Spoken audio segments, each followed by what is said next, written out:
ישראל מירושלים. שלום רב וגמר חתימה. השעה 2:30. דובר צה"ל מוסר כי סמוך לשעה 2 פתחו הכוחות המצריים בביירות נמסר כי 30 מטוסי מיג סוריים לוחמים בקרבות אוויר עם מטוסי ישראל בגזרה הצפונית של קו הגבול עם סוריה. רדיו קהיר טוען כי כוחות יבשה ישראליים עברו לגדה המערבית של תעלת סואץ. הוא יותר מחצי יובל שנים אחרי המלחמה ההיא ב-1973. ומה שאני זוכר בתור ילד בן 9, זה את אמי יושבת במטבח בוכה בלילות כאשר הגיעו שמות ההרוגים והנעדרים. ואת אבי שחזר הביתה לאחר זמן רב בחזית, ועדיין סיוטי המלחמה שבו והטרידו אותו בלילות, ונדדו למדבר סיני שמותיר את מרבית חבריו בורים בחולות. למזלנו ולמזלו, סתימת דלק מקרית בזחל שלו הצילה אותו וכך נותר בחיים מהקרב שהתרחש בחווה הסינית בלילה שבין ה-15 ל-16 באוקטובר 1973. זהו סיפורו של גדוד צנחנים במילואים, שב-1973 אנשיו כבר היו מבוגרים ובעלי משפחות. אך בתור שואלי מלחמות ותיקים, הם חיפשו את המלחמה, והיא פגשה אותם לבסוף בעוצמה ובמחיר שלא הכירו לפני כן. הם מעולם לא סיפרו מה עבר עליהם באותו לילה, כמעין קופסה שחורה שהייתה סגורה עד היום. המשמר יחטיף את נשקו! אחטף! שק! יזכור. בתודעה הישראלית הקולקטיבית, הקרב בחווה הסינית הוא הקרב המפורסם ביותר במלחמת יום כיפור. 3 לוחמים שהשתתפו בקרב הגיעו לעמדות בחירות, משם שאפו לזכות בניהול מדינת ישראל 25 שנים לאחר עברם המשותף בחווה הסינית. אהוד ברק, אמנון ליפקין שחק ואיציק מרדכי. הם היו בטקס ההזכרה השנתי לחללי הצנחנים. בעוד יומיים ימלאו 25 שנים למלחמת יום הכיפורים. ואני שואל את עצמי בכל פעם ובכל שנה, מהיכן נותר רוח, מהיכן נותר עוצמה? גם חטיבת הצנחנים הסדירה של עוזי יאירי זיכרונו לברכה, עם עמוס ירון ואמנון ליפקין שחק, עם יאיה ודורון, עם שאול מופז ועם אהוד ברק, ועם חבורה של צנחנים שהתייצבו בראש המערכה, והם היו עמוד התווך המרכזי ששינה את פני המלחמה. במרחק פסיעה אחת אחורה מהם, בשורות הקהל באותו מקום, ניצבו בשקט בצינה ותיקי הצנחנים, החבר'ה של אבא שלי. הם היו בחווה הסינית לילה אחד לפניהם, 70 איש שנבלעו בלא הארמיה המצרית השנייה. אמיר קרן היה מ"פ במלחמת יום כיפור בגדוד הסיור. לאחר המלחמה הקדיש את חייו לטיפול באלמנות והנצחת חללי הצנחנים. הוא לא רוצה כעת לפתוח את הפצעים של המלחמה. החבר'ה האלו לא רצו לפוליטיקה. אין להם שאיפות להיות ראשי ממשלה.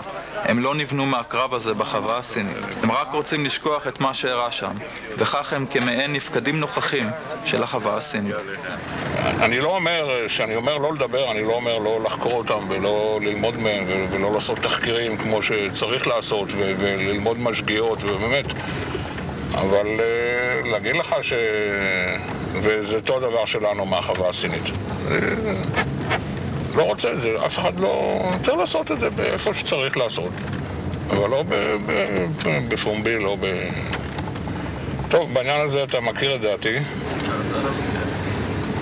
ולמה היום יש חלק מהחבר'ה שלא רוצים לפתוח את הסיפור?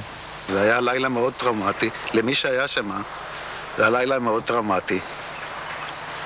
ויש אנשים שפשוט זה מעורר בהם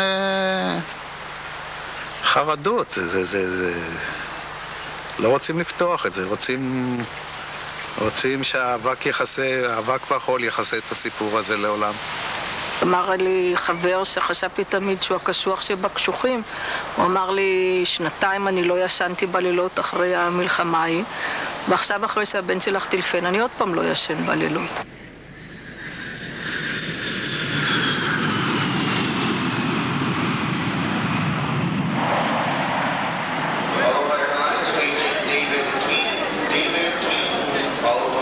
נתן שונרי, מפקד גדוד הסיור, מסרב במשך 25 שנים לדבר על אותו לילה. הוא הרחיק עד סין, שם הוא משמש כנספח חקלאי. עכשיו הוא נאות לחזור במיוחד לצילומי הסרט. בתכנון המקורי של הצילומים היה אמור לערך מפגש במדבר סיני בחווה הסינית בליל ה-15 באוקטובר, שיפגיש את החיילים הישראלים עם החיילים המצרים. ניסיתי לשחזר, ניסיתי לחשוב מה אתם רוצים. צריך לגבש את זה ביחד. כאן הוא... הרבה זמן. עצמי, לא ברור לי עדיין את המגמה, המטרה של הסרט, אבל... מה אתה חושב שהולך להיות שם? בסיני? שזה לא יהיה. צריכה להיות פגישה קשה עם המקום. פגישה קשה. אבל נראה, פגישה עם החבר'ה שישנם והחבר'ה שאינם.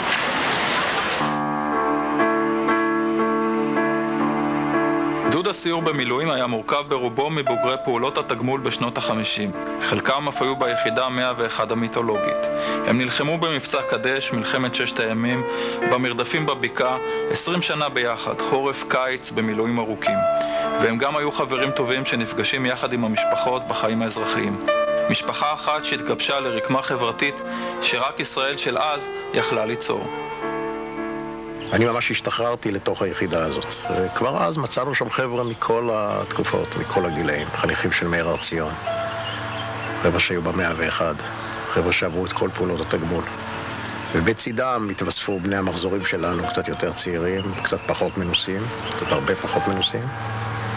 ואחר כך עם השנים, כל פעם השתחררו מחזורים ונוספו. כך זה היה בסיירת, כך זה היה בחה"ן, כך זה היה בנ"ט יותר מאוחר. וכל הסיפור הזה ביחד התארגן תחת מסגרת גדודית לקראת יום כיפור. לא מכוסה מספיק התקופה הזאת, אין ספק, כי זאת התקופה שבעצם נוצרו סטנדרטים של לחימה בצה"ל. והיום בכל מיני אירועים ובניתוחים לאחור, התקופה הזאת היא זאת שיצרה את כמה אקסיומות בצבא שהן נכס צאן ברזל עד היום. כמו ההסתערות, כמו היוזמה, כמו ישרת פצועים, כמו המשמעת העצמית, זאת אומרת הראש הגדול, מה שקוראים היום הראש הגדול. מיכה בן ארי, קפוסטה, הוא הוביל לוחמת הגרילה הצה"לית. הוא הוביל פעולות רבות מעבר לקווי האויב, תמיד ברגל, תמיד בלילה, לעולם דאג שגורם ההפתעה יהיה בידיו. כשהיה צריך להקים סיירת חדשה, פעולה מיוחדת, תמיד קראו לקפוסטה. ערב מלחמת יום כיפור, נתן שונרי החליף אותו בפיקוד על הגדוד. הגדוד הפך לממוכן, גדול יותר, וקפוסטה נקרא למבצעים בשירות המוסד בכורדיסטן ובאירופה.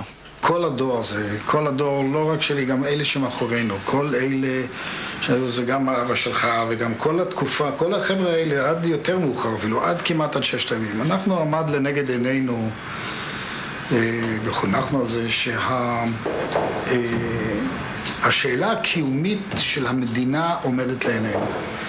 הגרעין התחיל ב-101.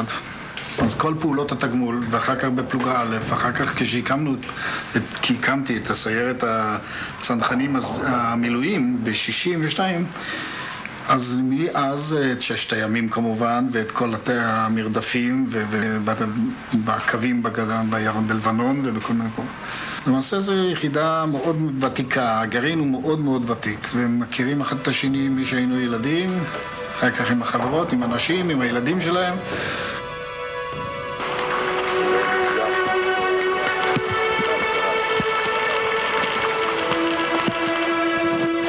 גדל והתקדש שמי רבה ועלמה, דברה קירותה וימליך מלכותה ויצמח פורקנה ויקרב משיחי בחייכון ובימיכון. נוח כינרתי מקבוצת כנרת שחל את בנו חן בלבנון 21 שנים אחרי הקרב בחווה הסינית ביום כיפור.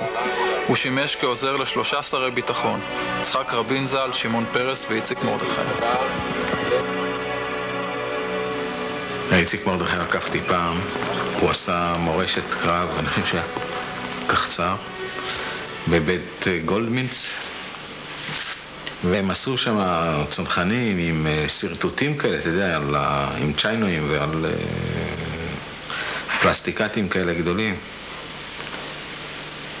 והוא לא יודע איפה שהוא אמרו לי, לך תרצה מה שאתה, וזה, שלום, וזה, איציק, אנחנו חברים. נתתי את הקטע שלנו, הייתי אאוטסיידר גמור, כי הם התכוונו רק לזה, ונתתי את היום זה לא התחבר להם לשום דבר, לצנחנים, של 35. מחוק, לא ידעו, לא שמעו, זאת אומרת, ההיסטוריה התחילה מאצ"ל ולא בלי הגנה ובלי השומר ובלי... בסדר. ואולי זה גם חלק מהעניין שבאמת על הקרב שלכם לא יודעים, אולי בגלל שאתם שמרתם הרבה דברים לעצמכם. גם מפחד שלא רציתם לחשוף או לפגוע במישהו. אבל הסיפור שלכם באמת לא סופר עד היום. אני לא רואה בזה אסון לאומי. זה לא אסון, מה קרה? הנה אתה רואה, אחרי 25 שנה יש לך הזדמנות. זה לא אסון. אף אחד לא מרגיש מקופח. כולם, מי שיצא בחיים, מוכן לוותר. לנו יש דבר אחד בראש. אנחנו את הקרב גמרנו שם. אנחנו את החברים קברנו. בפצועים טיפלנו ועדיין. נשארו אלמנות ויתומים ואסור להכאיב להם מחדש. דוקטור נפתלי הדס, מנהל מחלקת המיון והטראומה בבית החולים אסף הרופא, היה הרופא הגדודי שטיפל במהלך המלחמה ב-120 פצועים ורק אחד מהם מת לו בידיים. הוא התעקש להישאר צמוד לכוחות הלוחמים, וכך מצא את עצמו בעין הסערה. הוא נזכר כיצד אביו של החובש אילן ויינר, שהיה צמוד אליו כל המלחמה, ביקש ממנו בקשה ערב העלייה לסיני.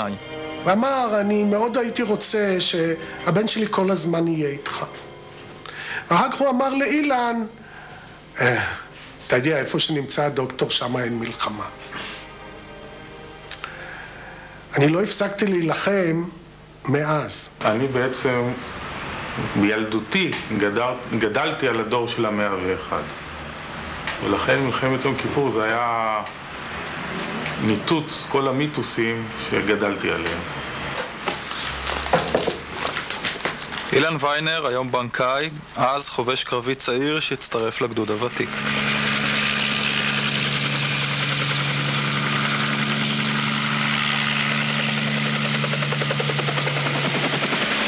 תמיד חשבנו שאנחנו הכי חזקים ואף אחד לא יכול לנו. ופתאום אתה נתקל במצב שאתה צריך לברוח כדי להציל את החיים שלך. ואתה נתקל במצבים מאוד קשים, ואתה צריך לדעת להתארגן, ולא תמיד זה הולך. זה מיתוס אחד. זה מיתוס בגובה העיניים שלך. מיתוס הגבוה יותר זה בעצם ששמחת שמי שמנהל אותך וקובע בשבילך הוא אולי בן אדם, אנשים בעלי שאר קומה, וזה בעצם המיתוס שנופץ החזק יותר. אנשים מעלו באמון שכולנו נתנו בהם, לא הכינו אותנו למלחמה, לא מנטלית, ומה שאני חושב יותר קשה, לא בציוד. לא היה לנו ציוד. אני למלחמה הזאת הייתי צריך להביא כובע פלדה מהבית, ונעלי צנחנים הייתי צריך להשאיל לחבר. לחבר'ה שלנו, הימ"חים היו בבתים. אנחנו גנבנו ציוד. אנחנו ידענו שלא יהיה ציוד. ולמלחמה בסיני שלחו אותנו עם עוזים, שאתה רואה בלילה איך הכדור בסוף נופל ולא מגיע לאן שהוא צריך להגיע, או עם אפענים שגרגיר חול מונע את הירי. עם זה שלחו אותך להילחם בעצם עם צבא שהיה הרבה יותר מאורגן ממך, ושכל זה נתקע לך בפרצוף בלילה אחד, השבר הוא גדול. בכל הכרוך למשל לרגלים, שזה כל הצנחנים והאחרים, הייתה הזנחה פושעת, יחסית לצבא המצרי נאמר, שהוא היה מצויד, כל חייל מצרי היה מצויד יותר טוב מכל צנחן ישראלי. שהמצרים לחמו את המלחמה הבאה ואנחנו את המלחמה הקודמת. יורם נהרי, ימו, מוותיקי ה-101, היה בן 41 במלחמת יום כיפור. הוא ואבא שלי הגיעו בתחילת שנות ה-60 למושב בן עמי בגליל המערבי והחליטו להיות חקלאים. שניהם היו עוזבי קיבוץ. במלחמת יום הכיפורים, בקרב על החווה הסינית, קיבל ימו את אות הגבורה. היחידה שלנו התאמנה לנושאים שונים לגמרי. היא התאמנה לפעולות מעבר לקווי האויב, בגרימת נזקים ונזקים מאוד קשים ומשמעותיים לצד הלוגיסטי, הפיקודי, שזה מפקדות, אספקות, שדות תעופה, שהרבה התאמנו על זה, שכאן צריך מחשבה, צריך יוזמה של החייל הפרט, של מפקד החוליה. צה"ל בכלל לא היה רגיל למלחמות כאלה. בדרגה 6 הימים או כל מלחמות האחרות. אז בירושלים ב6 הימים היה לנו שם בגשר למטה, היה לנו קרב חילוץ קשה. היו כמה מוקדים קשים, אבל סך הכל זה הלך. 6 ימים כבשו. פה שמעת שיחידות, כולם היו תחת שוק. כל הצבא. אתם בעצם לא הבנתם לאיזה מלחמה אתם הולכים. לא, אף אחד לא הבין, אבל מה זה? התחילו להצטבר, התמונה התחילה להצטייר, המעוזים ויחידות והתקפה שנכשלה. ומתי נכשלת התקפה של אוגדת טנקים? היו בטוחים שברן באותו יום עובר צד שנשלטה עליו ומכריע את המלחמה.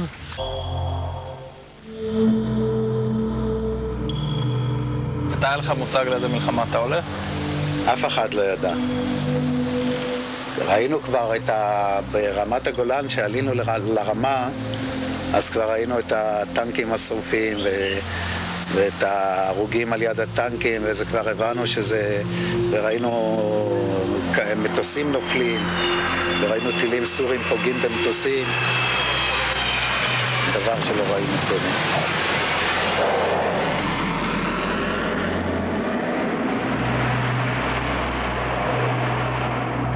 ידענו מיד שזו לא מלחמה שדומה למלחמות האחרות. ראינו מיד שזו מלחמה עם הפתעה לשונית. מיכה כבר היה, לא יודע, נדמה לי שהוא היה מג"ד באיזשהו מקום, אני לא יודע אפילו באיזה מסגרת כמו שהתחילה המלחמה, הוא בא. והוא ישב אצלי בכלי, הוא היה איתי, היה היועץ שלי, עזר לי. אנחנו בהתחלה ישבנו, ונדל, שהוא היה המח"ט, העלה את כל החטיבה למעלה. אנחנו עם הגדוד שלנו, אחד הגדודים של החטיבה כביכול, העלה אותנו לרמה. ישבנו בקריית 8, חשבנו שנצטרך להילחם ברמה. וכמובן שהישיבה הזאת, ללא השתתפות, נראתה לנו כאילו בגידה. כאילו אנחנו בוגדים במולדת, בוגדים בחברים ובאנשים אחרים. הם נלחמים, מלחמה איומה, ואנחנו לא עושים שום דבר. וזהו, עלינו לרמה, ושם התחלנו לשאול מי צריך, מה צריך.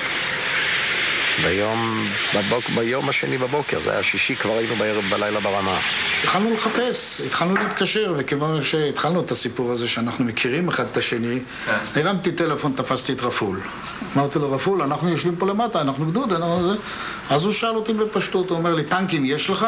אמרתי לו, לא. אז הוא אומר, אז אני לא צריך אתכם.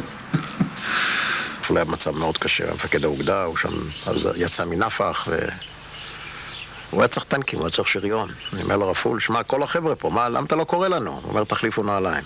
אנחנו גם ססנו אלי קרב, כי ככה חינכו אותנו. מה זאת אומרת בצנחנים כשהיינו בסדיר?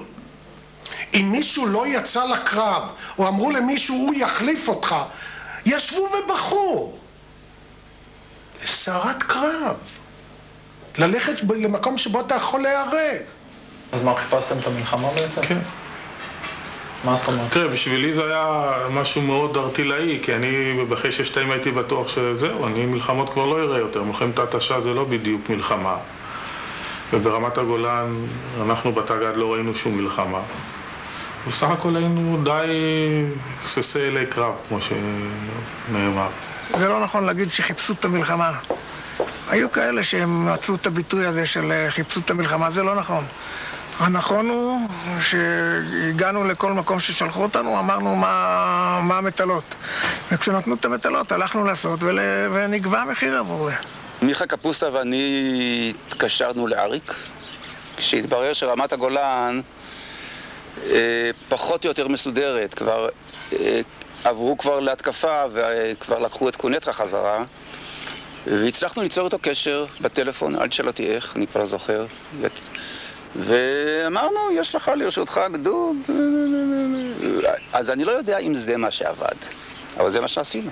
הצלחתי ליצור קשר עם אריק, ושאמרתי לאריק, אריק, אנחנו יושבים גדוד ברמלה, אנחנו גדוד חיר טוב, יש פה עוד גדוד אחד, גם אפרים ברנד. הוא שמע את זה, הוא אומר, אני לא יודע מה הולך, כל חייל חיר אני צריך אצלי, אני צריך כל חייל חיר. תבוא מיד למטה. אמרתי לו, אני לא יכול על דעת עצמי, עשיתי מספיק, איך אומרים, התפארויות. ואני לא יכול על דעת עצמי, תארגן את זה מבחינת הפיקוד, שיתנו לנו הוראה לרדת. הוא ארגן כמובן מיד, והייתה לנו פקודה לרדת וירדנו למטה. אז הוא הרים אליך הטלפון, הוא אמר לך, אריק, תשמע, אנחנו פה גדוד של צנחנים, חבר'ה שאתה גייסת אישית בשנות ה-50, ועוד לא הרינו כדור אחד במלחמה הזאת. אתה זוכר את הטלפון הזה? ואתה אמרת לו, אוקיי, בוא רד מהר אליי, אני צריך כל חייל חירש. טוב, אנחנו היינו אחרי כמה ימים לא קלים של מלחמה כבר. אלי? עמדנו בפני משימה מאוד קשה. אני שמחתי על חיילי האוגדה, על מפקדיה, על מפקדי החטיבות שהיו שם. אבל לצנחנים היה לי קשר מיוחד.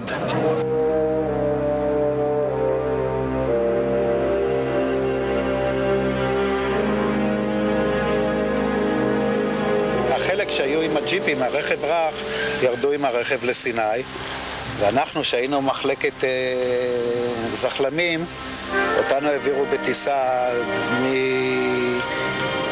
גם את הג'יפים העבירו בטיסה, אני כבר פשוט לא זוכר, העבירו אותנו לרפידים. אנחנו עומדים לעלות על הרקולסים עם הרכבים שלנו הקלים, לטוס לרפידים, ועל ידינו עומד מטוס, הכל בחשיכה, מטוס, אני לא זוכר, על איטליה או אלה, אני לא זוכר איזה, עם אנשים לבושים, עם עניבות, הולכים לנסוע לחוץ לארץ. המפגש הזה הוא משהו לא מהעולם הזה, ממש לא מהעולם הזה. אבל אתה עומד, חלק נוסע, אני יודע מה, או בורח, או השד יודע, או שזה תיירים, שזה הכל בסדר. ואנחנו עומדים עם ההרקולסים על יד, נוסעים לרפידים.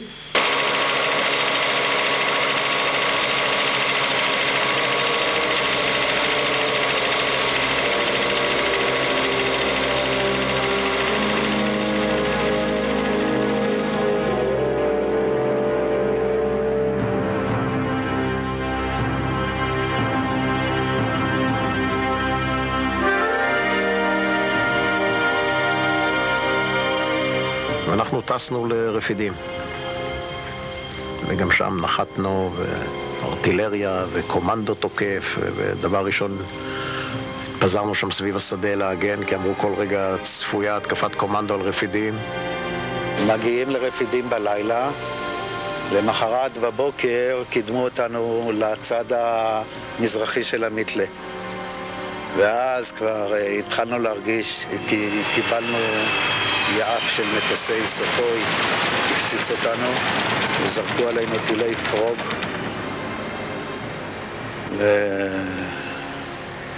וראינו כבר ברפידים שרידים עשרות טנקים פגועים, וכבר שעומדים שם על הצד עם התותחים שמוטים, וכבר הבנו שזה לא זה. זאת אומרת שזה יותר רציני מכל הפעמים. התארגנו בטסה וישבנו על יד אריק וחיכינו מה יהיה, ואז הוא תכנן בדיוק את הפריצה שלו בין שני הארמיות. הוא אמר, אתם תהיו החי"ר המצורפים לאמנון רשף, הוא המח"ט ה-14, שריון, ואתם החי"ר של השריון, וזה מה שהוא היה צריך, הוא היה צריך חי"ר של שריון. ב-15 לחודש בבוקר הייתה קבוצת פקודות אוגדתית, שבמסגרת הפעילות האוגדתית הוטל על החטיבה שלי, חטיבה 14, להיות חטיבת הפריצה לקראת קרב הצליחה. באותה קבוצת פקודות פגשתי את נתן ומיכה שהגיעו כחלוץ לפני המחנה. ומיד ביקשתי לספח אותם, את הגדוד, לחטיבה שלי. עבורי, כמי שהתגייס בערב מבצע קדש, השמות האלה היו סמל, וראיתי לכבוד לעצמי שהם השתייכו לחטיבה 14. ובאנו לאריק, אני זוכר, באתי לשם לטסה, זה היה בבסיס העורפי, והוא בדיוק היה במנוחה. אמרו, אסור להעיר את האוגדונר, וחיכינו, ומשהו אחרי הצהריים ממש, נכנסתי אליו, שלום, מה יש לך? אני אומר לו, זה מה שיש, אוטובוסים וזה. נתן שם הוראה למישהו להוריד פלוגת חרמש מהכלים, לתת לנו 8 זחלמים. נעצרנו על יד איזה קבוצה של זחלמים, של איזה חרמש. הם נתנו קפיצה החוצה, בשמחה גדולה. אני זוכר שהם בשמחה כזאת קפצו מהזחלמים, שהם אפילו השאירו את הציוד האישי שלהם בתוך הזחלמים, רק לברוח. זאת אומרת, רק לא להיות בעסק. מבחינה לאומית, שלנו אנחנו מחיר יותר כבד אולי מיחידות אחרות, כי אנחנו לא כמו יחידות אחרות, הסתתרנו במחצבות וודיות, אנחנו הלכנו לקרב. איפה שהיה צריך. מה זאת אומרת הסתתרתם? לא אנחנו הסתתרנו, היו יחידות שהסתתרו, המפקדים שמרו עליהם, ואצלנו המפקדים היו מוכנים לבצע כל משימה. היה לזה מחיר, ומחיר כבד. זה לא חבורה של גיבורים, זה חבורה של אולי גיבורים בעל כוחם, או חבורה שעושה את הדברים כי צריך לעשות אותם. זה לא שהלכנו למקומות שלא היה צריך אותנו, שלא רצו אותנו, אבל אנחנו הצענו את עצמנו בכל מקום. הצענו את עצמנו ברמה לרפול, והצענו את עצמנו איפה שיכולנו, איפה שראינו שאנחנו לא מנוצלים, וידענו ושמענו שיחידות אחרות נשחקות.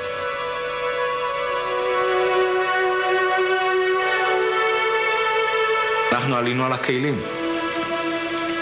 ואז אומרים לי, אתה מפקד הזחל. היה לי שם בזחל 20 מילימטר, תותח 20 מילימטר. ואני עברתי קורס לפני זה של 20 מילימטר, אז גם שמתי את החבר'ה מסביב, זאת אומרת, מי יישב איפה, וניסיתי לראות אם אני עוד זוכר להפעיל את ה-20 מילימטר. ואז לא כך הסתדרתי, אחד מהחרמש, אני זוכר את השם שלו, קראו לו רויטר, זה שם המשפחה שלו, מאיפה הוא, לא יודע, עלה, סידר את מה שהיה צריך לסדר, ואמר, אני נשאר, אני רוצה להילחם. הוטל עלינו במסגרת האוגדה לנוע עם לילה, עם חשיכה, ולכבוש את הגדה הקרובה בכדי לאפשר לכוחות הצנחנים ולאחר מכן לכוחות השריון לצלוח את התעלה ולהרחיב את ראש הקשר. אמרו לכם איזה כוח מחכה לכם שם? מה מחכה לנו מהצד השני? לא אמרו לנו שום דבר. מה חשבתם שאתם הולכים? אנחנו ידענו שיש 2 ארמיות, אבל כמו שאתה אומר ארמיה, אנחנו לא ידענו מה זה ארמיה. אמרו לנו שיש שם כמה יחידות, פה ושם יחידות ארטילריה, כמה קיני ארטילריה, וצריך לנקות את השטח של מחרת גשר הגלילים, יוכלו לפרוס את הגשר, שיוכלו לצלוח לתעלה לצד שני. ההוראה שאנחנו קיבלנו, ולפיה הלכנו, לסרוק ולהדוף חוליות מצריות שמפריעות לתנועת גשר הגלילים בציר טרטור. כשיש מלחמה לחיים ולמוות, ומישהו למעלה מתכנן לך את המהלכים, ואומר פה ייכנס גדוד, פלוגת חי"ר, כי רצים שם חיל רגלים מצרי עם נשק נגד טנקים, ושורף את כל הטנקים הישראלים. מה אנחנו נגיד? אנחנו לא נכנסים לנסות לנפנף אותם משם? אחת הדברים שנאמר לנו מראש זה היה שהציר הזה טרטור הוא חשוב מאוד לגשר הגלילים. היות וגשר הגלילים לא יכול לעשות סיבובים חדים, לא יכול לעשות סיבובים, וכדי לעשות לו קו ישר הוא היה מתחיל בכביש עכביש, בציר עכביש, והיה עובר לציר טרטור והיה יכול להגיע לתעלה בקו ישר. באיזשהו שלב על הציר, אני זוכר שנתן אסף את מפקדי הכוחות, ועם מפה אחת הראה להם פחות או יותר לאן הולכים בלילה. ואז אמרתי, הסיכוי הגדול ביותר להיפגע זה לנתן עם שארית הגדוד. ואז אני עולה למעלה, אבל לא היה לי רכב שיכול לעבור את החולות, היה לי נונון. אז רדפתי עם הנונון עד שהנונון התחיל להתחפר, ואמרתי, נתן, אני עכשיו נשאר לבד, או שאתה מעלה אותי. ואז הוא אמר, קח חובש אחד, וקפוץ על אחד הזחלמים, ובוא תיסע איתנו. התחלנו לנסוע, היינו שם דחוסים 13 חבר'ה. 13, מה זה? הרגליים היו אחד על השני. וככה נסענו שעות מערבה. נסענו דרך ציר כספי, שזה ציר עוקף לציר עכביש, כי ציר עכביש היה חסום. והתמקמנו לא רחוק מהצומת של ציר טרטור לקסיקון. שם בעצם, בפעם הראשונה ראינו מה זה מלחמה, כי כל הצומת הזאת הייתה חסומה, טנקים שלנו בערו, ואני זוכר שמתוך כל התופת הזאת הגיע איזשהו חייל שריונר, שאחר כך זיהיתי אותו כאחד שהיה חניר שלי בצופים איזה 3 שנים לפני זה. והוא ככה בכל בכי אמר שהוא כבר פעם שנייה שהוא נפגע, והם בורחים כי התופת היא נוראית. היה ברור שמדובר במערך מבוצר. אנחנו היינו שם כבר מתחילת המלחמה, כך שהבנו בדיוק מה מתרחש בשטח. היה מדובר בריכוז כוחות גדול מאוד, והיה ברור לנו שאנחנו הולכים לקראת קרב קשה מאוד. הצורות התחילו בעצם אצל אמנון רשף. אמנון רשף התחיל ללכת צפונה, וההתקלות שלו הראשונה הייתה במה שקראו צומת טרטור לקסיקון. הגענו לציר לקסיקון, שזה היה ציר לאורך התעלה. התחלנו ונסענו צפונה. שם נתקלנו בפעם הראשונה אני חושב שזה היה גדוד שקד שהושמד. לא ידענו מי זה, אבל ראינו כלי רכב מושמדים, שרופים. תיארתי את זה כבר הרבה פעמים עם הריח כזה של שרוף של מלחמה, שזה נכנס לך טוב טוב, אתה מרגיש אז את הפחד, ממש. היה ליל ירח מאוד בהיר, ולאורך ושמענו כל הזמן היו התפוצצויות של ארטילריה, ולאורך כל הדרך היו טנקים שלנו שרופים וסוללות תותחים 175 ו-155 מילימטר נטושות, שרופות, והיה ריח באוויר של גופות שרופות ועשן, וזה הריח לא טוב כל העסק. זהו, אנחנו נסענו בסוף הכוח, כבר בדרך זחל אחד נתקע, זו הייתה דרך, הציר הזה שבו נסעו, זה היה ציר הכביש קראו לו, זה לא היה כביש, זה היה איזשהו ציר שסימנו אותו כממש בין שתי הארמיות. בשלב מסוים הזחלם שאני הייתי בו, שהייתי המפקד שלו, התחיל לקרטע. אז עצרנו, סתימה דלק, סתימה פה, סתימה שם, וקרטענו עוד איזה כמה קילומטר, ולא... זהו, שבק. והשיירה חלפה על פנינו. זה בעצם מה שהציל לך את החיים ולכל החבר'ה בזחלם בדיעבד. כן, והזחלמים שעקפו אותנו היו עמוסים לעייפה, והאנשים שלי רצו לקפוץ לא כולם. חלק רצה לקפוץ לזחלמים שעברו אותנו, אז אני בכוח אמרתי להם להישאר על הזחלם שלנו. בדיעבד הם ניצלו כולם.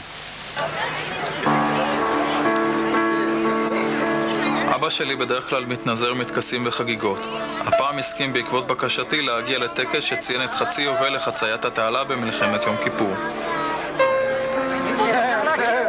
מה אתה כל כך צעיר? כל פעם יותר צעיר הדבר הזה, מה זה? תספר לו מה הייתי בשבילך, בתקופה ההיא. ספר לו. היא נהג שלו. הוא היה נהג. כן. ביום כיפור הוא היה... הרג אותם, נכון? הרג אותם. אני יודע, הייתי איתו, אסף ניסה לתקן את הזחלם. מזלו שהוא לא הצליח לתקן. ובשלג הוא טוען שהוא הצטנן.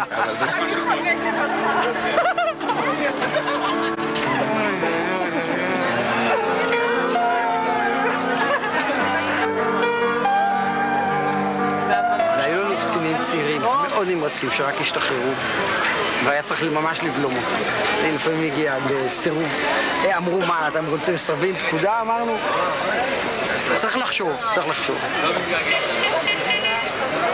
שני הקצינים האלה אחרי המלחמה ממש באו אלינו, שקו לנו את הידיים, ואמרו לנו, עכשיו אנחנו מבינים מה התכוונתי, כמה אמת ונכון היו דברים. כשאתה עובד נכון, אז התוצאות הן גם יותר טובות. אסנת זיבל הייתה בת כיתה שלי בבית ספר היסודי. עד שאביה יחיאל נהרג בחווה הסינית. מאז לא ראיתי אותה 25 שנים. אני זוכרת שתמיד רציתי לשאול, תמיד רציתי להבין. המקום היחידי שאני יודעת שלפי מה קרה שם זה אנציקלופדיה לביטחון ישראל שקיבלנו באיזה יום עצמאות אחד. ושכתוב שם ככה על החווה הסינית בעצם, שאני יודעת שאבא שלי נהרג בחווה הסינית וזהו. לא יודעת יותר? אני לא יודעת כלום. ואני תמיד רציתי לדעת, אבל תמיד נורא התביישתי לשאול. כאילו, אבא שלך, נכון? הוא גם משם. ואמיר קרן, שכאילו זה דמות כזה שתמיד היא ברקע, אף פעם לא עשיתי לשאול, כי משתי סיבות. אחת זה תמיד שפחד מיד אני אתפרץ בבכי והכל אני נורא במבוכה, ושנייה כי זה היה נראה לי כזה משהו שלא אסור לשאול, כי זה כמו בושה, זה כמו איזה כתם שלי, שאני לא יכולה לחשוף אותו, אני לא יכולה להראות כאילו את המקום הזה.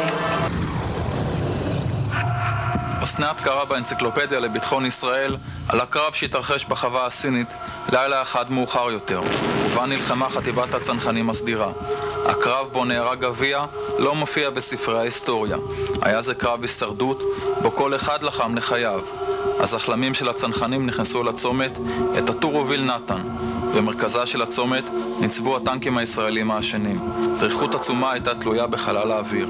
הלילה הואר באור המדורות של הטנקים. השקט שליווה את כניסתם לצומת היה השקט לפני הסערה.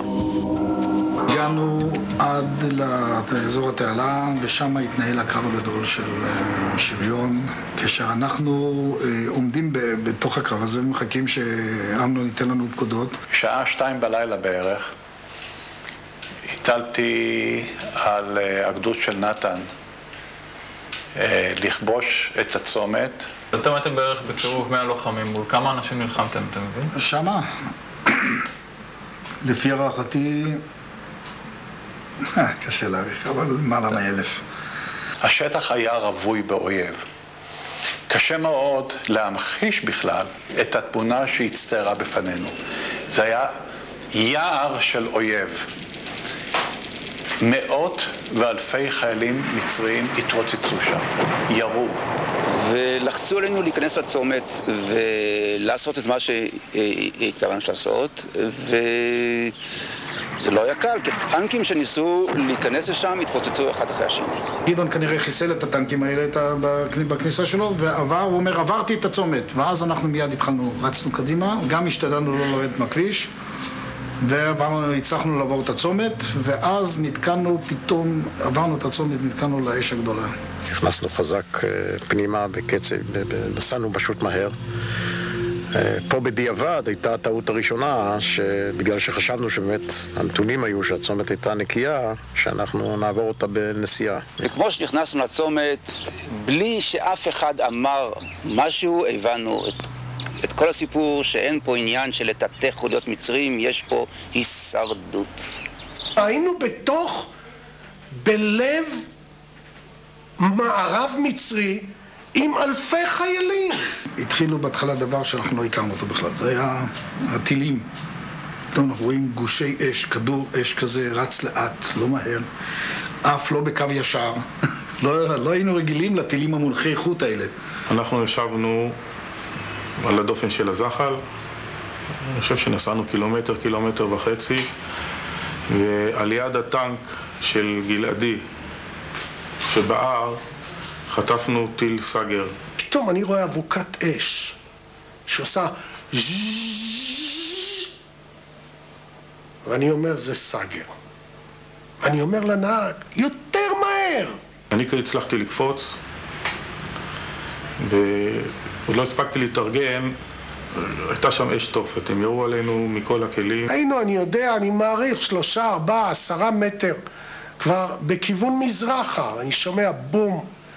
הזחל הזה חטף עוד פגיעת תותח או עוד סגר אחד וכולו עלה למעלה והתנפץ.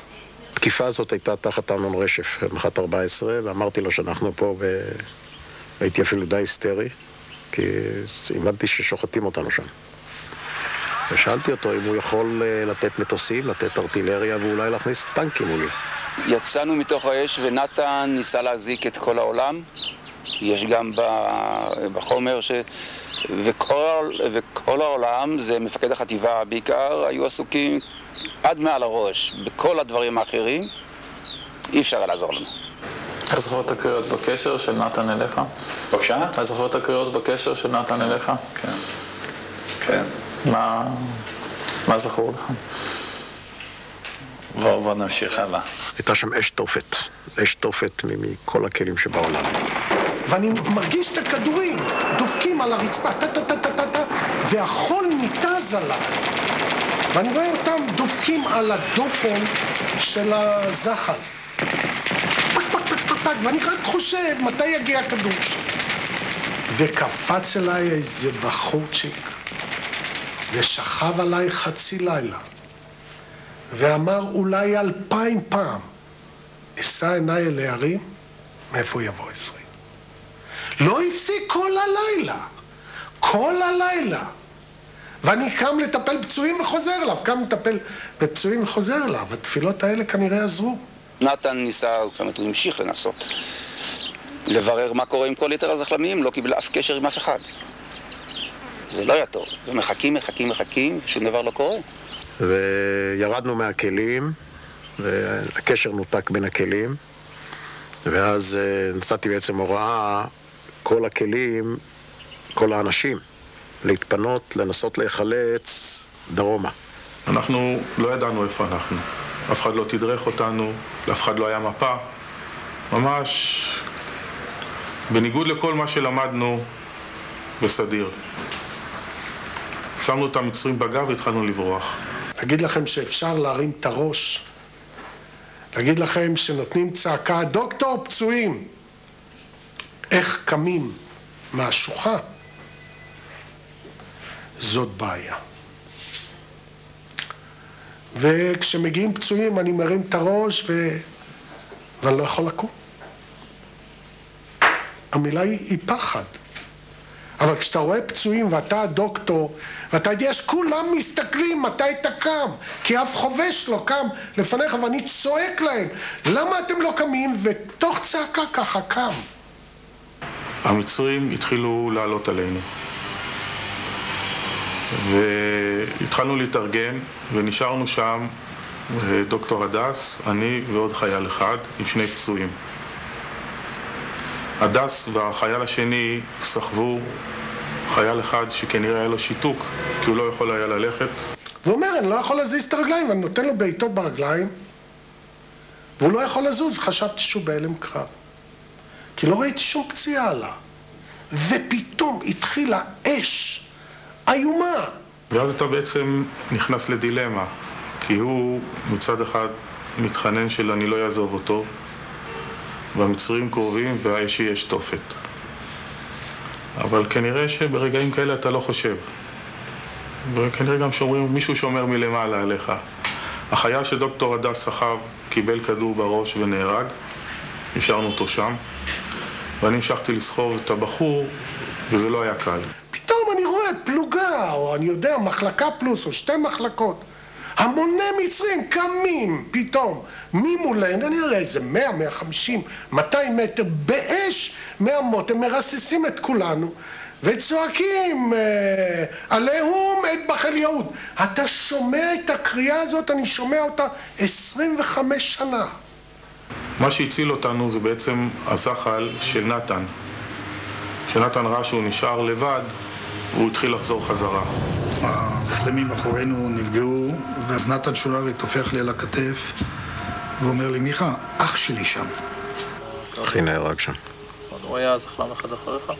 לא, הוא היה זחלם רביעי, אני חושב, זחלם של אבישי מבית השיטה. אני מכיר גם את אחיו. אמרתי לך, אנחנו חבורה שהיינו משפחה אחת. לא ידעתי מה לעשות. אני אמרתי, רגע, טוב, נעשה סיבוב, נחזור. פתאום אנחנו שומעים קולות של זחלמים שבאים מצפון, ואמרנו, וואלה, אלה באים לעזור לנו.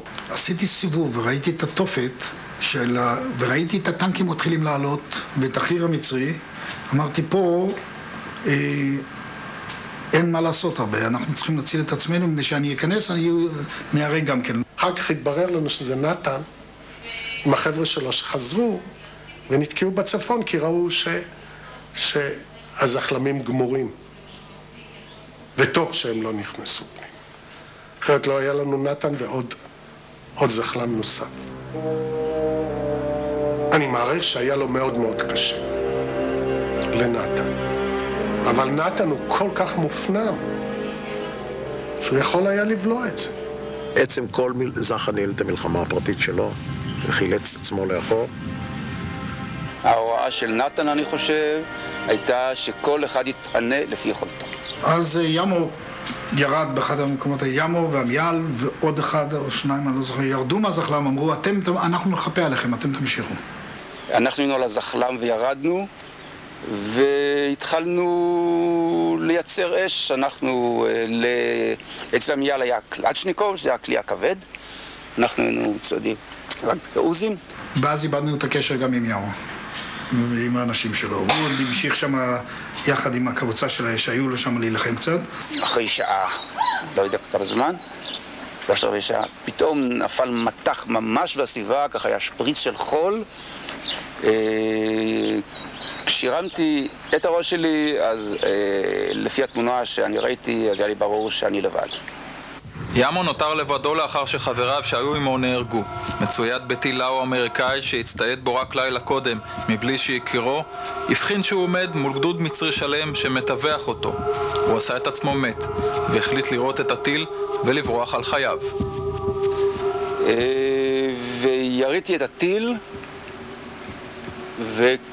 ועשיתי בדיוק ככה, הרגשתי במחצית התחתונה של הגוף מכה מאוד חזקה, לא התייחסתי אליה, זינקתי והתכוונתי לרוץ כמו שד אחורנית. התברר לי מהר מאוד שיש שם מישהו שלא כך אוהב אותי. הרשף של הטיל, מהרשף של הטיל נשרף לי החגורה והמכנסיים והתחתונים, והשארית של כל הסיפור הרך הזה ירד לי עד לקרסוליים. ולמעשה הייתי עם הזיקים רכים. רצתי בזיגזג, כל מיני הטעיות שבדרך כלל אפשר לראות את זה אצל ארנבות שהן רצות את הטכניקה הזאת. והייתי רץ כבר הרבה פחות, 20 מטר, ושוכב, מסתכל, הם לא פגעו בי. פקט. מרחק של 25-30 מטר מני צצים פתאום איזה ראשים של החבר'ה שלנו שהגיעו עד לשם מסיבות אלו ואחרות, התיישבו שם. אני מחצית הרום עם קור פלדה ועוזי, קפצתי עליהם. בשבילי הקפיצה הזאת לאש שהייתה שם זה היה זלזול גמור, הרגשתי באמת באופוריה מושלמת. ולקחתי אותה והתחלתי לזוז לכוחות שלנו. המראה היה מוכרח להיות, זה שאתה לא צילמת אז, זה הפשלה שלך. זה היה צריך להיות מראה מדהים. אני הולך עם כל האביזרים שיש, כן, גם מלפנים וגם מאחור.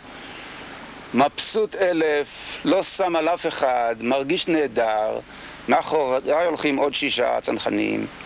פצצות יורדות מימין ולשמאל, לא שמתי כלום על זה. זה היה בשבילי, הטנקים שלנו היו מפוזרים. כל טנק הייתי עובר על ידו, אומרים לי, היי צנחן, אתה רוצה מכנסיים? פתאום מכנסיים, ככה אני מרגיש הכי טוב בעולם.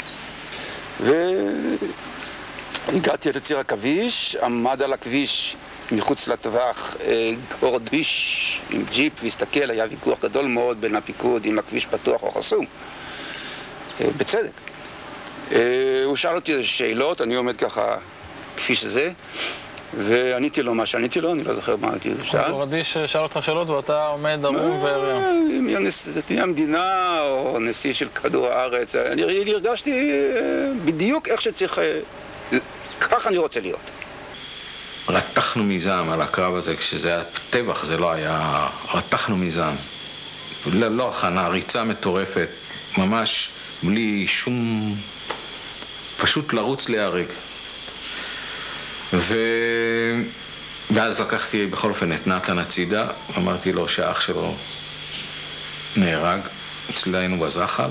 אני ראיתי שאנשים מתקשים לגשת אליי, להגיד לי שיחיאל נהרג. ולא שעברתי על זה לסדר היום, אבל אי אפשר לא לעבור לסדר היום בסיטואציה שהייתה שם.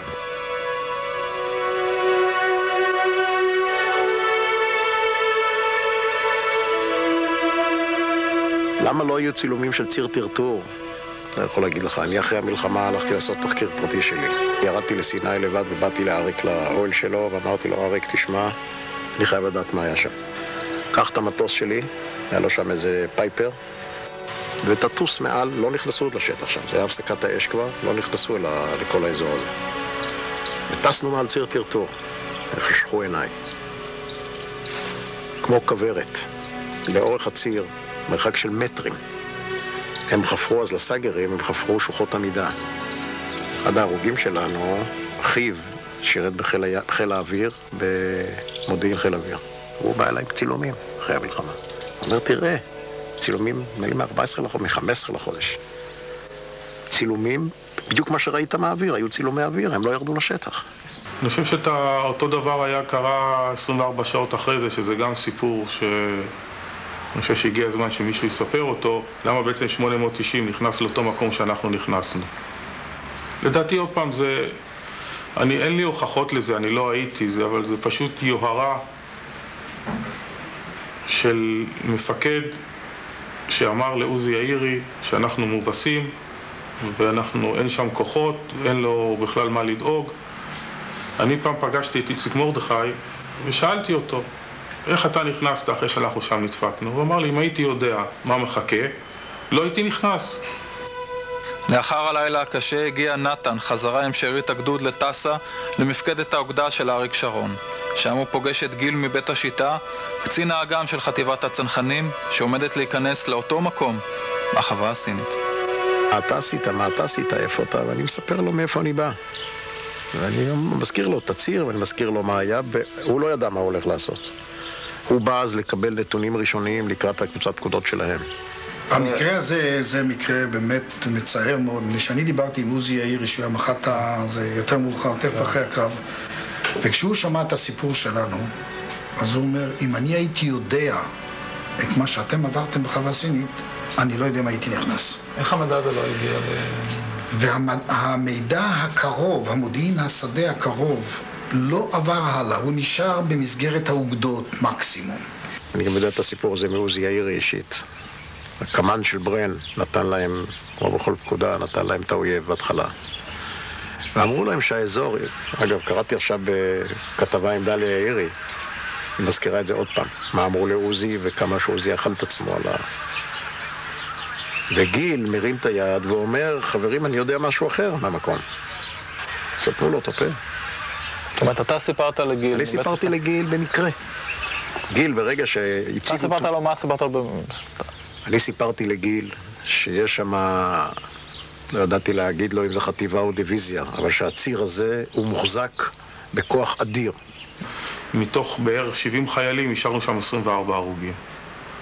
וזה יחס שאומר דרשני על מה שאנחנו עברנו שם. ולשלוח 24 שעות אחרי זה, צריך לברר למה עשו את זה. זה היה גמור. טוב, זה אפשר גם לראות אפילו מהתיאורים של דליה, עוזי אכל את עצמו. הוא תפקד. אמנון מספר את זה הרבה, אמנון היה איתו. תשמע, זה היה מאוד מאוד מאוד קשה אחרי דבר כזה להמשיך. ואף אחד לא חשב שהוא לא ימשיך. וכולם המשיכו. אני לא הייתי אישית, נתן סיפר לי שעוזי יאירי ידע. אני האיש שקיבל את עוזי יאירי בידיים שלי מת אחרי סבוי. אני הייתי רופא באיכילוב ואחראי על המיון הראשוני של הנפגעים. בידיים שלי קיבלתי אותו מת. אחר כך באו ואמרו לי שהוא לא יכול היה לשבת בבית. למה בעצם אף אחד לא סיפר את הסיפור של גדוד הסיור? אין לי תשובה. אין לי תשובה, יכול להיות שפשוט אנשים לפעמים אולי מפחדים מהאמת. כי האמת, בלילה הזה הייתה אמת מאוד לא נעימה. מה זה קשה להתמודד? יש דברים שאני לא רוצה לספר, ואני לא רוצה לדבר, ואני לא רוצה... כי זה... לא יועיל לאף אחד. אז זה כבר אצלי, אז שישאר. בקולקטיב הישראלי אתם לא קיימים שם בכלל. כל אחד מכם עם הזיכרון שלו, ואתם יודעים שאתם הייתם שם. מבחינת הציבור הישראלי, אתם לא הייתם שם מעולם. זה לא שהיינו שם, אנחנו נלחמנו שם, וזו הייתה מלחמה קשה ומלחמת גבורה. יש כאלה שלחמו, ויש כאלה שדאגו ליחסי ציבור. ובאמת, חיילי החטיבה מאשימים אותי בכך שאני לא פרסמתי מספיק את סיפור החטיבה. ואם זה המצב, אני מתנצל בפניהם. שמע, לא פשוט. מתאר לך את הלוויה שהייתה פה? כן. היית בה? היית בן 5, כן. איך היית בה? הם היו קבורים כולם בבארי. בבארי? שנה. זה היה ממש שנה שלמה. אני זוכר אותה. אחרי שנה עשו פה את הלוויה. אין דבר. תאר לך 11 קומת קרים. פשוט מדהים, מדהים, נורא. נתן עולה עם הובל בנו שהלך בעקבותיו לצנחנים לבית הקברות בבית השיטה. בית השיטה שכלה 11 מבניה במלחמת יום כיפור. 5 מהם באותו לילה שבין ה-15 ל-16 באוקטובר 73. תראה, כל שנה אנחנו פה. אנחנו איתם ביום הזה. זה הפך להיות חלק מאיתנו. גם כשאתה נמצא עכשיו בסין, ביום כיפור היית בסין, לא היית פה. הייתי פה. אתה מרגיש רגשי אשמה גדולים מאוד. תמיד אתה מרגיש כאילו לא עשית מספיק ולא עשית נכון. תמיד וזה לאחר מעשה, יכולתי לעשות אחרת. וזה דבר שמלווה אותך וזה קשה. אבל זה לא כל הזמן. חלק גדול אני מנסה לשכוח. אני מנסה להתעלם מזה. אני תקופה ארוכה מאוד לא הלכתי ללוויות בכלל. לא הלכתי גם להזכרות. הנסיעה לסיני התבטלה. המצרים לא אישרו את הכניסה לאזור החווה הסינית. שבתי לאסנת, לה הבטחתי למפות את הכתם הלבן במפה הביוגרפית שלה, בקשר לקרב בו מת אבי. זה חשב שלא נוסעים לסיני לחווה הסינית? זה לא ממש, זאת אומרת, מוחזבת זה לא המילה, זאת אומרת, הייתי מאוד מאוד סקרנית, למרות ש... אני לא יודעת, זה מבחינתי זה היה כמו הזמנה לשאול, כזה בואי תעשי מסע לשאול קצת. עבדתי תקופה בחנות ספרים, והגיעה איזה מקראה כזה לילדי גן, וסתם פתחתי על דפדף ונתקלתי, זה שיר של נורית זרחי. נתקלתי בשיר הזה והתחלתי לבכות. ואני לעולם לא אסלח על אבא שלי, ואני לעולם לא אשכח, וכמה זמן שיעבור אני אזכור. ואני לא מדברת על זה עם זרים, יש להם בראש דברים אחרים, גם לא עם אמי שתגיד, ביתי, איך אנחנו מתגברים. אבל יש לי להגיד לאלוהים דברים.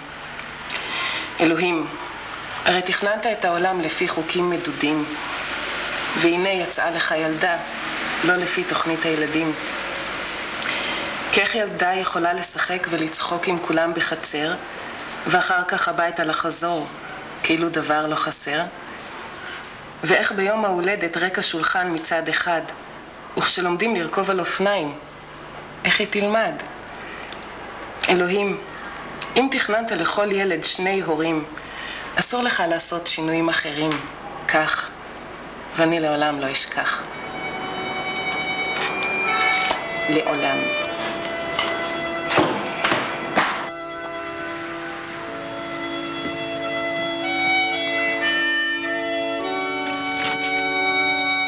החבר'ה של אבא שלי התכנסו על הדשא של רמי ברשפון. היה זה במקום הנסיעה לחווה הסינית בסיני.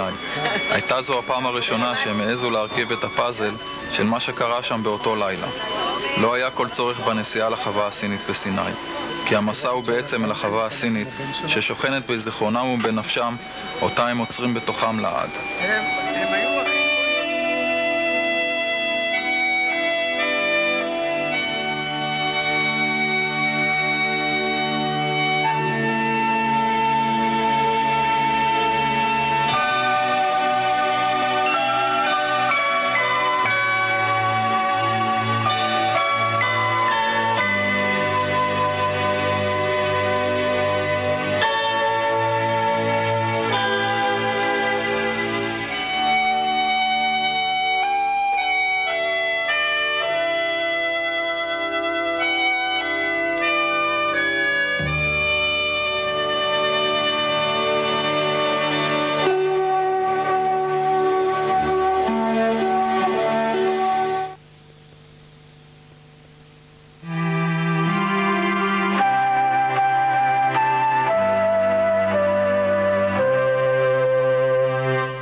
יתומים בחיפוש אחר אב שלא הכירו באולפן עם דלי קבוליניץ.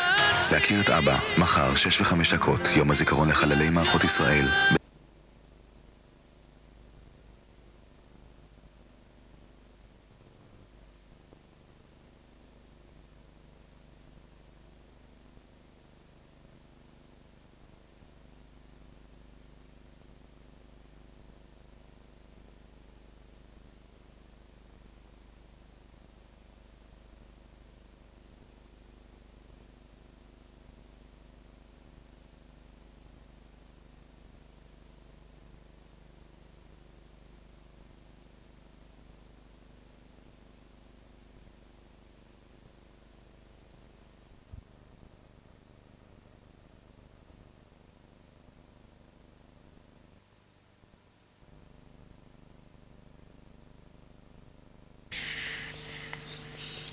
I have to run down to the cutting room, so we can talk about this later, okay?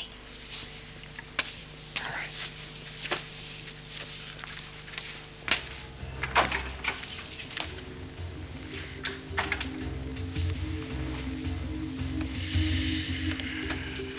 There's something you're not telling me, Mom.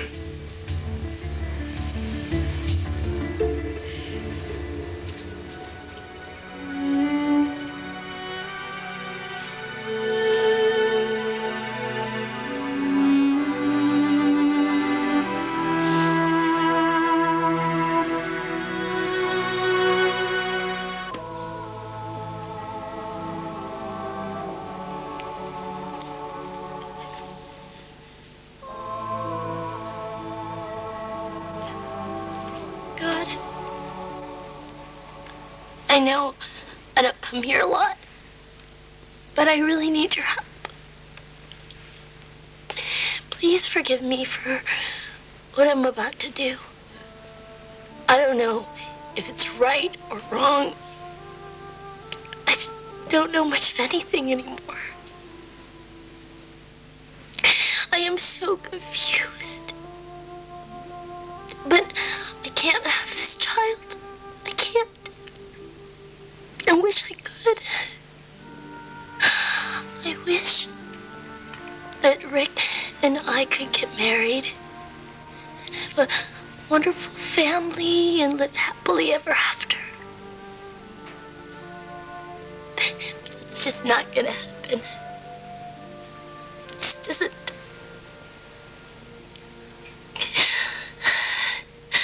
I love him so much. He's so sweet and kind and generous and honest. I never, ever thought I would meet someone like him.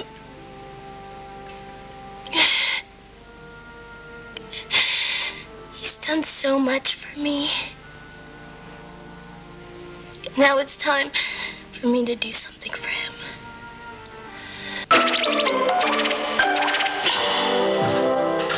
בלעדי מאריאל, חסכוני יותר משקית מילוי, חסכוני יותר מאריזה כפולה. חדש, הניקיון המעולה של אריאל בשקית חיסכון כפולה, לחיסכון מרבי.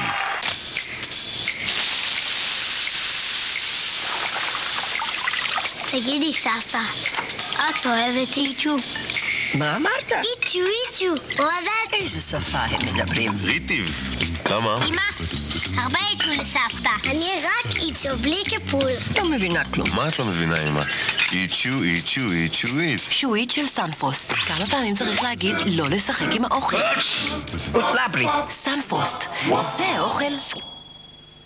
אני לא רק צובעת את השיער, אני גם מעניקה לו חיוניות. אקסלנס חדש של לוריאל, צבע בקרם שאינו מטפטף, עם סרמיד ופרוטאין לצבע עשיר ומלא חיוניות. ודאי שהוא מכסה שיער לבן, לא שאי פעם היה לי. אקסלנס החדש, מלוריאל.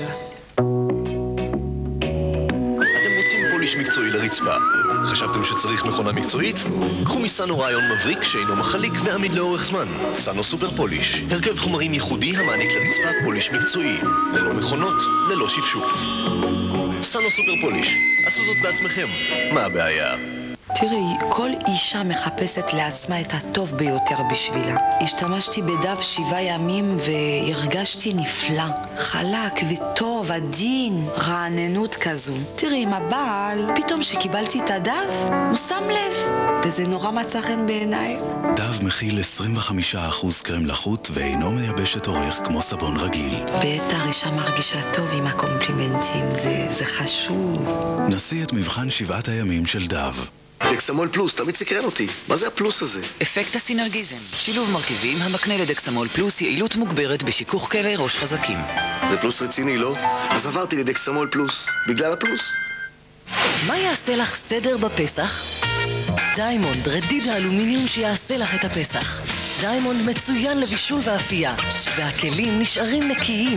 דיימונד מתאים לעטיפת המזון ובכך שומר על טריותו. דיימונד עכשיו במבצע לפסח, זוג במחיר מיוחד. חפשו בחנויות את האריזה האדומה. מגנום דאבל חדש עם קרמל ופקנים. גלידת שמנת עשירה, שוקולד איכותי, קרמל ופקנים. מגנום דאבל. תשנה את סדר העדיפויות. אל תסתפקי בקרם רגיל נגד קמטים. חידוש מלוריאל פריז, רביטליפט. קרם נגד קמטים ולעיצוב העור. עכשיו עם כמות כפולה של פרו-רטינול A. עם כמות כפולה של פרו-רטינול A, רביטליפט של פלניטוד מפחית את הקמטים בתוך שבועיים. העור שלי חלק יותר. עם פרילסטיל, רביטליפט מייצב את תווי הפנים. העור שלי מוצק יותר. כמו אפקט של מתיחת פנים. רביטליפט בנוסחה חדשה ממעבדות לוריאל פריז, לאור חלק ומוצק יותר. לוריאל, כי מגיע לי הטוב ביותר. הערב ברמת אביב ג' לא מבזבז זמן, אה? אז יש לי חולשות, אז אני אנושי. תמיד בן אדם אתה. מה בראת אותן בשביל מה? רמת אביב ג' הערב 9:20 אלעד. חשבתם שאתם מכירים את מלדר. You are acting bizarre. Hey, it's the new me. ושמלדר יש רק אחד. מתברר שטעיתם.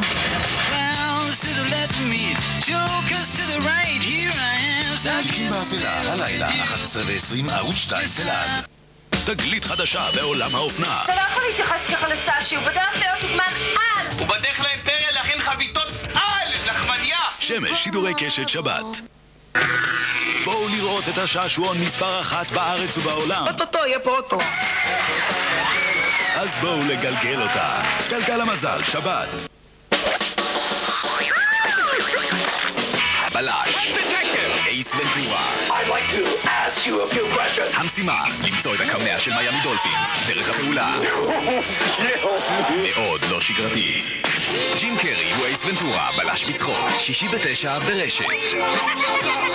החרצופים האלה ממש לא בסדר. הם לא בימין ולא בשמאל, הם ממש להפך. החרצופים, יום ראשון, ערוץ 2 תלעד. אופס, נפל לי האסימון. ראשון, נתי רביץ, דפנה רכטר, דן תורג'מן ואשר צרפתי. אנס הבוסם, ראשון, 10:35, ערוץ 2 תלעד.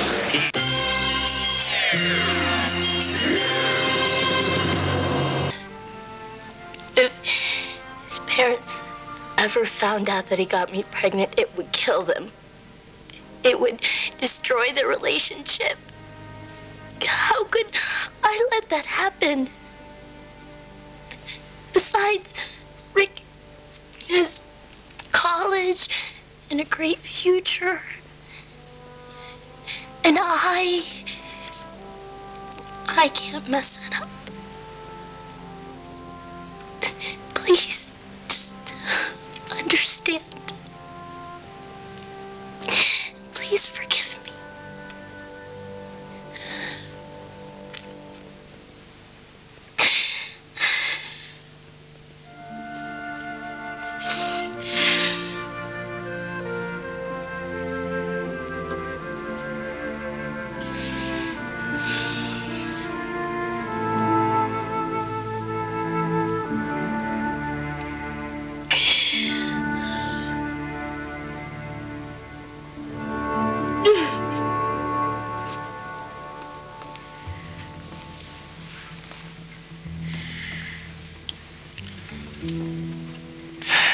You know where Amber is, Mom. You have to. There's no way you'd let her go without getting some kind of information.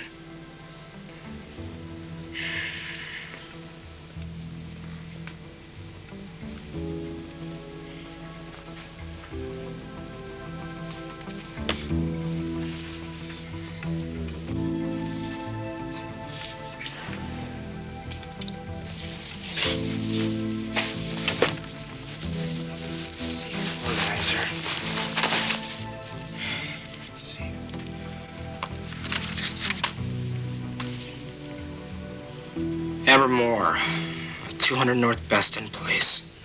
Yeah, that's our address.